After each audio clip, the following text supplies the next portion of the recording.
हर हर महादेव। श्री शिवाय नमस्तुभ्यं। ओम त्र्यंबकं यजामहे सुगंधिं पुष्टिवर्धनम् उर्वारुकमेव बन्धनान् मृत्योर्मुक्षीयमामृतात्। बोलो भगवान शंकर की जय, उमापति महादेव की जय। आप सब भी कमेंट में हर हर महादेव अवश्य लिखिएगा। आइए आज के वीडियो में हम भगवान भोलेनाथ की का नाम नीलकंठ क्यों पड़ा, इस व्रत कथा का श्रवण करेंगे। श्रावण का पावन महीना चल रहा है और श्रावण के पावन महीने में भगवान शिव की कथाओं का श्रवण जरूर करना चाहिए। भगवान शिव की आज इस कथा का हम श्रवण करते हैं कि भगवान भोलेनाथ का नाम नीलकंठ क्यों पड़ा। पौराणिक कथा के अनुसार एक बार दुर्वासा ऋषि अपने शिष्यों के साथ शिव जी के दर्शन के लिए जा रहे थे। मार्ग में उन्हें देवराज इंद्र मिले। इंद्र ने दुर्वासा ऋषि और उनके शिष्यों को विनम्रता पूर्वक प्रणाम किया। तब दुर्वासा ऋषि ने इंद्र को आशीर्वाद देकर भगवान विष्णु का पारिजात पुष्प प्रदान किया। इंद्रासन के गर्भ में चूर इंद्र ने उस पुष्प को अपने ऐरावत हाथी के मस्तक पर रख दिया। उस पुष्प का स्पर्श होते ही ऐरावत सहसा भगवान विष्णु के समान तेजस्वी हो गया। उसने इंद्र का परित्याग कर दिया और दिव्य पुष्प को कुचलते हुए वन की ओर चला गया। इंद्र द्वारा भगवान विष्णु के दिव्य पुष्प का तिरस्कार होते देखकर दुर्वासा ऋषि के क्रोध की सीमा न रही। उन्होंने देवराज इंद्र को वैभव लक्ष्मी से हीन हो जाने का श्राप दे दिया।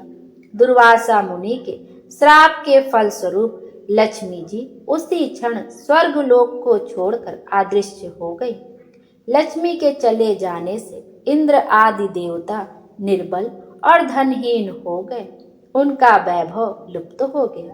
इंद्र को बलहीन जानकर दैत्यों ने स्वर्ग पर आक्रमण कर दिया और देवगण को पराजित करके स्वर्ग के राज्य पर अपना परचम लहरा दिया।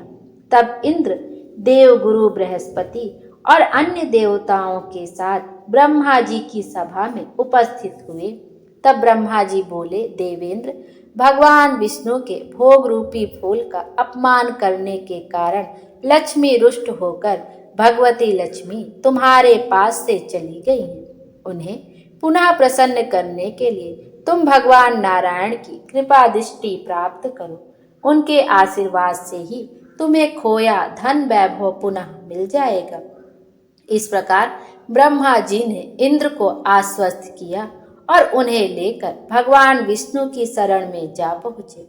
वहां भगवान विष्णु भगवती लक्ष्मी के साथ विराजमान थे।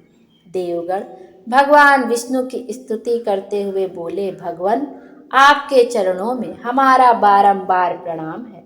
भगवान, हम सब जिस उद्देश्य से आपकी शरण में आए हैं, कृपा करके आप उसे पूरा कीजिए। दुर्वासा ऋषि के श्राप के कारण माता लक्ष्मी हमसे रूठ गई हैं और दैत्यों ने हमें पराजित कर स्वर्ग पर अधिकार कर लिया है।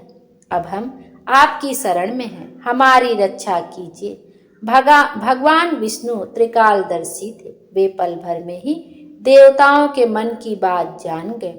तब वे देवगण से अपने वैभव लौटाने के लिए दानवों से दोस्ती कर उनके साथ मिलकर समुद्र मंथन करने को बोले। उन्होंने समुद्र की गहराइयों में छिपे अमृत के कलश और मणि रत्नों के बारे में बताया कि उसे पीने से वे सभी फिर से वैभवशाली हो जाएंगे।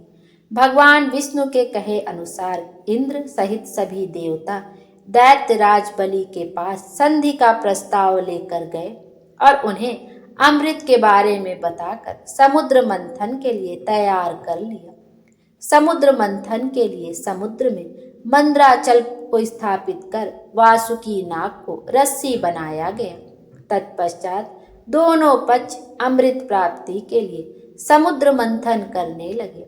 अमृत पीने की इच्छा से सभी बड़े जोश और वेग से मंथन कर रहे थे। सहसा तभी समुद्र में से कालकूट नामक भयंकर विष निकला। उस विष की अग्नि से 10 दिशाएं जलने लगी। समस्त प्राणियों में हाहाकार मच गया। देवताओं और दैत्यों सहित ऋषि, मुनि, मनुष्य, गंधर्व और यक्ष आदि उस विष की गर्मी से जलने लगे। देवताओं की प्रार्थना पर भगवान शिव विषपान के लिए तैयार हो गए। उन्होंने भयंकर विष को हथेलियों में भरा और भगवान विष्णु का स्मरण कर उसे पी गए। भगवान विष्णु अपने भक्तों के संकट हर लेते हैं। उन्होंने उस विष को शिव जी के कंठ गले में ही रोककर उसका प्रभाव समाप्त कर दिया। विष के कारण भगवान शिव का कंठ नीला पड़ गया और वे संसार में नीलकंठ के नाम से प्रसिद्ध हुए। जिस समय भगवान शिव विषपान कर रहे थे, उस समय विष की कुछ बूंदें नीचे गिर गई, जिन्हें बिच्छू, सांप आदि जीवों और कुछ वनस्पतियों ने ग्रहण कर लिया। इसी विष के कारण वे विषैले हो गए।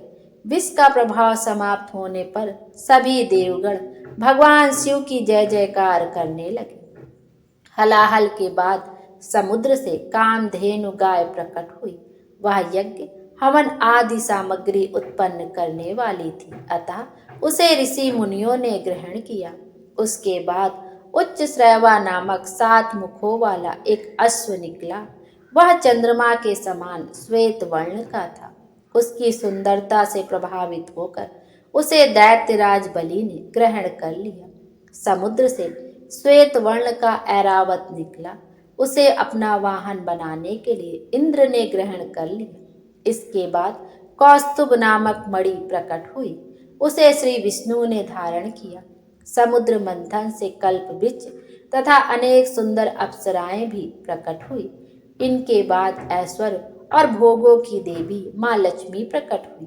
वे भगवान विष्णु की नित्य शक्ति हैं। देवी लक्ष्मी समुद्र की पुत्री के रूप में उत्पन्न हुई थी।